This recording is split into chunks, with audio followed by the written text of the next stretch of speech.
Bulk drug కంపెనీలకు భూములు ఇవ్వబోమని తేల్చి చెప్తున్నారు పాయకరావుపేట నియోజకవర్గ ప్రజలు.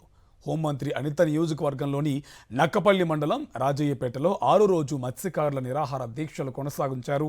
ఎస్ రాయవరం మండలం గుర్రాజుపేట రైతులు నిరసన గలం విప్పారు. బల్క్ డ్రగ్ కంపెనీలను భూములు ఇవ్వబోమని నినాదాలు చేస్తూ నిరసన చేపట్టారు.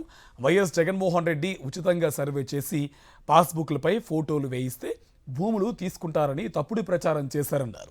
తమ ఆస్తులను లాక్కునే హక్కు కూటమి ప్రభుత్వానికి ఎవరిచ్చారని ప్రశ్నిస్తున్నారు ప్రజలు.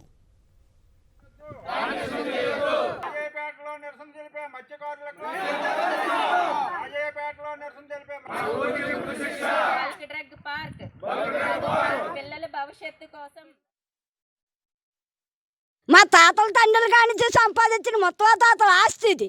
ఏ కారణం చేత మా ఆస్తులు తీసుకొని మా భవిష్యత్తులు తీసుకొని మీరు ఇంత అధికారంలో మేము ఏ చెట్టుకి ఏ పుట్టకి ఏ కొండకి చేరిపేసి నువ్వు మళ్ళీ ఎదురు సంవత్సరానికి మళ్ళీ వచ్చిన మీటింగ్ కనుక మీ ప్రభుత్వం ఎలా తెచ్చుకుంటారు? జగన్ బాబు ఫోటోలు తీసుకొని ఖర్చులు లేకుండా ఫేస్బుక్లు చేయించి రిజిస్టర్ చేయిస్తే అగో జగన్ తీసేసుకుంటున్నాడు భూములన్నీ అని ప్రభుత్వం పెంచేసి మీ రాజకీయం నిలబెట్టుకుంటే ఇప్పుడు మీరు చేసిన రాజకీయం ఏంటి?